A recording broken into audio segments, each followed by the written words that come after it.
Hello YouTube. आज म squid game season 2 को बारेमा कुरा गर्नेछु। अमेरिका जाने प्लान क्यान्सिल गरेर जिउनले स्क्विड गेमलाई रोक्ने निर्णय लियो। अब सिजन 2 मा उसको यो मिसनले कहाँ पुर्याउँछ र कस्ता च्यालेन्जेस आउँछन्। यो एक इन्टेन्स, इमोसनल र सकिङ कथा हो। सो तयार हुनुहोस् एउटा इमोसनल रोलर कोस्टर राइडको लागि। तर त्यो भन्दा पहिले यदि तपाईले अहिलेसम्म सिजन 1 को रिक्याप हेर्नु भएको छैन भने पहिले त्यो हेर्नु होला। म त्यसको लिंक डिस्क्रिप्सनमा राखिदिने छु। सिजन 1 को डेडली गेम भएको 3 वर्ष बितिसक्दा प्लेयर 456 जसले 45.6 बिलियन जितेको थियो अब ऊ एक फरक मान्छे बनिसकेको छ। जिउन सिजन 1 मा केयरफ्री र नाइभ थियो, तर अब ऊ अब्सेस्ड, हार्डेन्ड र रिभेन्ज ड्रिभन छ। उसले आफ्नो प्राइज मनी युज गरेर एक रनडाउन मोटेलमा बेस बनाछ। उलाई हरेक पल अली, स्याङ्गु र अरू प्लेयर्सका डेथको गिल्टले सताइरहेछ। ऊ अब यो गेमलाई सधैँको लागि बन्द गर्न चाहन्छ, जसको लागि ऊ स्क्विड गेमको अर्गनाइजरलाई खोजिरहेछ। जिउनले आफ्नो पैसा लोन साक्स, मिस्टर किम र उसियोकलाई हायर गर्न युज गर्यो, जसले द रिक्रुटरलाई खोजिरहेछन्। द रिक्रुटर त्यही मान्छे हो जसले जिहानलाई गेममा लगेको थियो। एक दिन सबवे स्टेसनमा जिउनले त्यो रिक्रुटरलाई फाइनल्ली भेट्छ। यो मोमेन्ट धेरै इन्टेन्स छ। गेम अर्गनाइजरको इन्फर्मेसन निकाल्न जिउन द रिक्रुटरसँग रसियन रोलेट खेल्नु बाध्य हुन्छ। रिभल्भरमा एउटा गोली मात्र छ र उनीहरू पालै पालो आफूलाई सुट गर्छन्। फाइनली 6 शटमा द रिक्रुटर नै मर्छ। तर स्याड न्युज फर जिउन, उसले गेम अर्गनाइजरको बारेमा केही क्लू पाउँदैन। यो फेलियरले जिउनलाई अझ थप फ्रस्ट्रेट बनाउँछ, तर उसको उद्देश्य भने अझै मजबुत नै छ। उता डिटेक्टिभ जुनो, जो सिजन 1 मा फ्रन्टम्यानको भाइ हो भन्ने थाहा भयो, ऊ पनि गेमको मिस्टेरियस आइल्यान्ड खोजिरहेछ। यो अझै जिउँदैछ। सिजन 1 मा गोली लागेर समुद्रमा खसेपछि यसलाई एकजना मान्छेले बचाएको थियो। जिउनले जस्तै यसले पनि डेडली गेमको बारेमा पुलिसलाई रिपोर्ट गर्न खोज्यो, बट योसँग पनि केही प्रुफ थिएन। सो यसको स्टोरी पनि कसैले पत्याउँदैनन्। अब जुनो र जिउन सँगै मिलेर काम गर्ने सोच्छन्। जिउनलाई थाहा छ यसरी बाहिर भड्केर मात्र उनीहरूले त्यो गेमलाई कहिल्यै डिस्ट्रोय गर्न सक्दैनन्। सो उले एक बोल्ड एन्ड डेन्जरियस प्लान बनाउँछ। जिउन फेरि त्यही गेममा फिर्ता गएर भित्रैबाट त्यो गेमलाई डिस्ट्रोय गर्नेछ। उनीहरूले केही मेसिनरिजहरू हायर गर्छन् र त्यो आइल्यान्डलाई ट्र्याक गर्नलाई जिउनले आफ्नो दाँतमा एउटा ट्र्याकर लगाउँछ। अब प्लान सिम्पल थियो। जिउन दाँतमा ट्र्याकर लिएर गेममा जान्छ। बाहिरबाट डिटेक्टिभले उसलाई ट्र्याक गर्दै त्यो आइल्यान्डसम्म जान्छ अनि सबै मिलेर त्यो गेम र गेमको अर्गनाइजरलाई सधैँका लागि समाप्त गर्नेछन्। तर उनीहरूको प्लान सुरुमै फेल हुन्छ। जिउनलाई जब बेहोस बनाएर त्यो गेममा लैजाँदै थिए, अर्गनाइजरले उसको ट्र्याकर निकालिदिन्छन्। सो अब डिटेक्टिभले उसलाई ट्र्याक गर्न सक्दैन, या भनौँ ट्र्याक त गर्छ, तर अर्गनाइजरले त्यो ट्र्याकर छुट्टै अर्कै आइल्यान्डमा राख्दा थिए। सो एउटा मिसलिड हुन्छ। जिउनको आँखा खुल्दा हामी फेरि त्यो गेमको आइकनिक सेटिङ देख्छौँ। कलरफुल डोमिटरी, पिङ्क जम्पसुट गार्ड र मास्क्ड फ्रन्टम्यान। यो सिजनमा 456 नयाँ प्लेयर छन् र जिउनको मिसन छ उनीहरूलाई युनाइट गरेर रिबिलियन सुरु गर्ने। तर यो पल्ट प्लेयर सिजन 1 भन्दा धेरै कसियस र सेल्फिस छन्, जस्तो कि उनीहरूलाई गेमको ब्रुटालिटीको बारेमा पहिले नै थाहा छ। जिउनले आफ्नो आइडेन्टिटी सिक्रेट राखेको छ, acting like a normal player, तर उसको प्लान कम्प्लिकेट बन्छ किनकि एक मिस्टेरियस प्लेयर 001 उसलाई एकदमै क्लोजली मोनिटर गरिरहेछ। यो सिजनमा त्यहाँभित्रका जति पनि प्लेयर छन् उनीहरूको लागि सबैभन्दा ठुलो ट्विस्ट नै यही हुनेवाला छ कि यङ विल नै फ्रन्टम्यान हो, disguised as a player to sabotage the Jihan's plan. नयाँ प्लेयर धेरै डाइभर्स र कम्पेलिङ छन्, जस्तो कि प्लेयर 222 किम जङ हे, एक प्रेग्नेन्ट महिला हो जो फाइनेन्सियल क्राइसिसमा थिए। उसले आफ्नो अनबर्न चाइल्डको फ्युचर सेक्योर गर्न गेममा आएकी छ। प्लेयर 120 ह्युन्जु, एक ट्रान्सजेन्डर एक्स मेरिन जसलाई समाजले रिजेक्ट गरेको छ। उसले आफ्नो आइडेन्टिटी र सर्भाइभलको लागि लडाई गरिरहेकी छ। प्लेयर 333 एक फेल्ड क्रिप्टो युट्युबर र जिङहीको अनबर्न चाइल्डको फादर।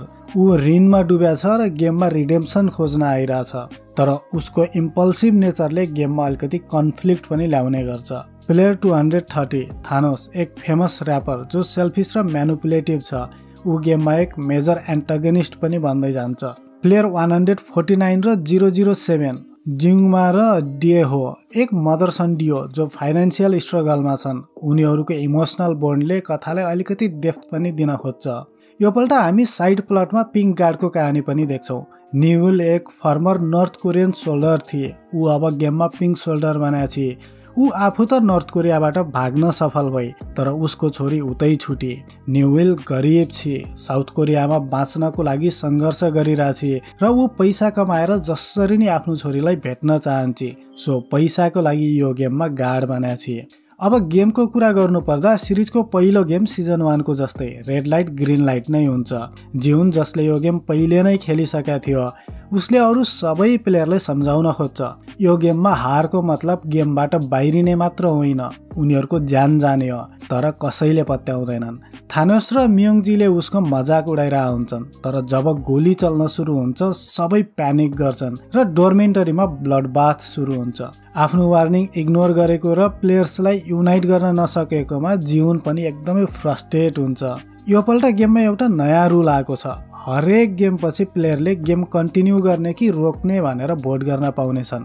यदि मेजोरिटीले गेम रोक्नेमा भोट गरे भने जति पैसा जम्मा भएको छ त्यो बाँडिनेछ र सबैजना आफ्नो ठाउँमा फिर्ता जानेछन्। जिउन गेम रोक्ने भोटको लागि क्याम्पिङ सुरु गर्छ, तर जति प्लेयर्स त्यहाँ आएको थिए उनीहरूको ऋण सानोतिनो पैसाले तिरिन्न। सो जिउनले मेजोरिटीले जिताउन सक्दैन। यो भोटिङ सिस्टमले गर्दा प्लेयर झन बाँडिन थाल्छन् र जिउनको सबैलाई युनाइट गरेर क्रान्ति गर्ने प्लान झनपछि झन फेल हुँदै जान्छ। यसैबीच फ्रन्टम्यान पनि प्लेयर 001 भनेर जिउनको ग्याङमा सामेल हुन्छ। उले बिस्तारै जिउनसँग दोस्ती बढाएर उसको विश्वास जित्छ, जसले गर्दा अब जिउनले आफ्नो सबै प्लान फ्रन्टम्यानलाई भन्न सुरु गर्छ। यसले गर्दा अब फ्रन्टम्यानसँग जिउनको प्लानमा स्ट्र्याटेजिक एडभान्टेज हुन्छ। बाहिर डिटेक्टिभ र उनीहरूको टिमले जिउन र त्यो आइल्यान्ड खोजिरहेछन्, तर त्यो बोटको क्याप्टेन गेम अर्गनाइजरसँग मिलेको हुन्छ। त्यसैले क्याप्टेनले उनीहरूको प्लान हरेक स्टेपमा स्याबोटाज गर्दैछ। सो उनीहरू पनि यो आइल्यान्ड भेट्न असफल भइरहेछन्।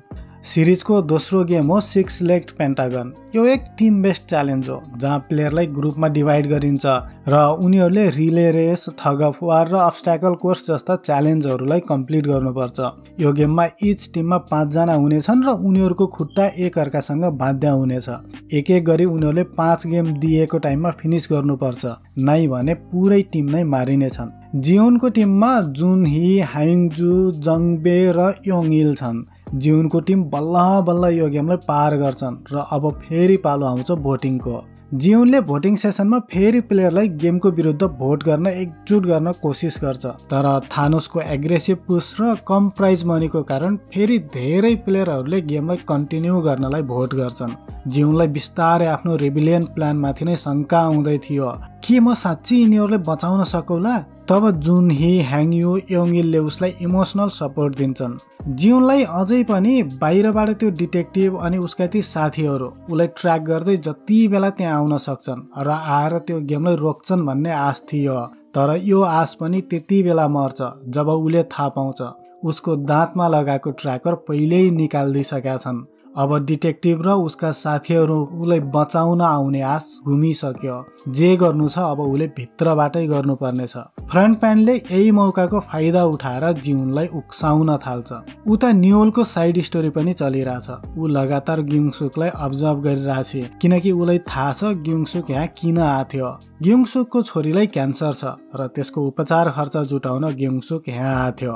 ग्युङसुकलाई देखेर न्युल भावुक हुन्छ, तर गेमको स्ट्रिक्ट रुलले गर्दाखेरि उसको हातमा केही पनि थिएन। न्युलले गेममा भइरहेको अर्गन हार्भेस्टिङलाई बारम्बार स्याबोटेज पनि गरिरहेछ।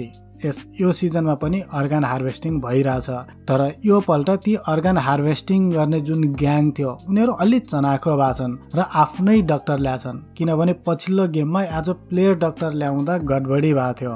अर्गन हार्भेस्टिङको लागि ती गार्डले खेलाडीलाई घाइते मात्र बनाएर जिउँदै बक्समा राख्थे, तर न्युललाई सबै थाहा थियो। सो उले ती घाइते खेलाडीलाई सिधै टाउकोमा गोली हानेर मारिदिन्थे। यसले गर्दा न्युललाईसम्म गार्डहरूले थर्काउने धम्क्याउने गर्न सुरु गर्छन्। सिरिजको तेस्रो गेम मिङ्गल हो। यो एक क्याओटिक र डेडली गेम हो जहाँ सबै प्लेयर एउटा घुमिरहने प्लेटफर्ममा चढ्छन्। स्पिकरमा गीत बज्छ र लास्टमा एउटा नम्बर आउँछ।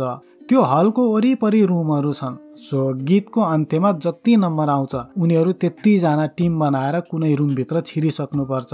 यदि मानौ अन्त्यमा 2 नम्बर आयो र कुनै रुममा 2 जना भन्दा कम या बढी घुसे, त्यस्तो भइदियो भने त्यो रुममा जति जना छन् उनीहरू सबै मर्नेछन्। गेम निकै क्याओटिक छ र यसमा पनि अरू गेममा जस्तै धेरै जनाहरू मर्छन्। तर यो गेममा अलिकति फरक के हुन्छ भने लास्ट राउन्डमा 2 नम्बर नै आउँछ। मतलब हरेक रुममा 2 जनाको टिम बनाएर जानुपर्ने थियो। प्लेयर 001 र ग्योङसुक एउटै रुममा घुस्छन्, तर भित्र गएपछि बल्ल थाहा हुन्छ त्यहाँ अलरेडी एकजना पहिलेदेखि नै बसिरहेको थियो। यो देखेपछि प्लेयर 001ले ढोका लक हुनु पहिले नै त्यसलाई मारिदिन्छ, जसले गर्दा अब त्यो रुममा 2 जना मात्र बाँकी छन्। उनीहरू बाँच्न त बाँचे, तर अब प्लेयर 001 को असली रूप ग्योङसुकले देखिसकेका थियो। अब फेरि गेम पछि पालो आउँछ भोटिङको। जिउनले यो पल्ट पनि फेरि सबैलाई कन्भिन्स गर्ने ट्राई गर्छ। उले आफू पछिल्लो गेमको विनर रहेको र यो सब ट्र्याप हो भन्छ, तर अरू प्लेयरलाई लाग्छ यदि उले लास्ट गेम जितिसकेका थियो भने यो गेम रियल हो। सो कन्टिन्यूमा भोट गर्न थाल्छन्, किनकि उनीहरूलाई मैले जितिहाल्छु कि भन्ने झन् बढी आश बढेर आउँछ। एट द एन्ड यो पल्टको भोटिङ बराबर हुन्छ। सो गार्डले खेलाडीलाई रातभरि सोच्ने टाइम दिन्छन् र अर्को भोटिङ भोलि बिहान हुनेछ। गेम खेल्ने र गेम रोक्ने दुवै टिमले आफ्नो लागि भोट जुटाउन थाल्छन् र यही प्रोसेसमा थानोस र उसको साथीले म्योङजीलाई बाथरुममा समात्छन्। उनीहरू त्यसलाई थर्काएर भोलि गेम कन्टिन्यू गर्नेमा भोट गर भन्न चाहन्थे, तर हात हालहाल हुँदा म्योङजीले काँटाले हानेर थानोसलाई मारिदिन्छ। अब झगडा बढ्दै थियो र राति बवाल हुनेवाला छ जिउनलाई थाहा थियो, किनकि उले यो पहिले पनि झेलिसकेका थियो। सो उनीहरू एउटा प्लान बनाउँछन्। जब राति फाइट सुरु हुन्छ केही टाइम पछि गाडा हुनेछन् र यही मौकामा उनीहरू गाडको हतियार खोज्नेछन् र क्रान्ति गर्नेछन्। जिउनले फ्रन्टम्यान र भिआइपी मारेर यो गेमलाई सधैँका लागि सिद्धाइदिनेछ। पर्फेक्ट प्लान बनाइरहेको थियो, तर उलाई थाहा थिएन जोसँग उले प्लान बनाइरहेछ त्यो नै फ्रन्टम्यान हो। उनीहरूले सोचे जस्तै राति लडाई हुन्छ र केही बेर पछि त्यहाँ गार्ड आउँछन्। जिउन र उसको टिमले गार्डसँग बन्दुक खोसेर विद्रोह सुरु गर्छन्। उनीहरू गार्ड्सलाई मार्दै अघि बढ्छन् र फ्रन्टम्यान र भिआइपी खोज्न थाल्छन्। उनीहरूले आफ्नो ज्यान लगाएर लड्छन्, तर उनीहरूसँग गोली कम थियो, मान्छे कम थिए। अझ मेन कुरा उनीहरूले ट्रस्ट गरेको साथी सोचेको प्लेयर 001 नै धोकेबाज थियो। ऊ नै फ्रन्टम्यान थियो। फ्रन्टम्यानले उनीहरूको प्लान स्याबोटाज गर्छ र सबैलाई सरेन्डर गर्न भन्छ।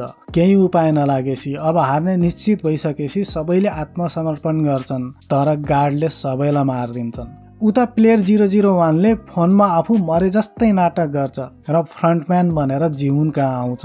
उले जिउनलाई सजाय दिन उसको आँखा अगाडि जुङबेलाई गोली हानेर मारिदिन्छ।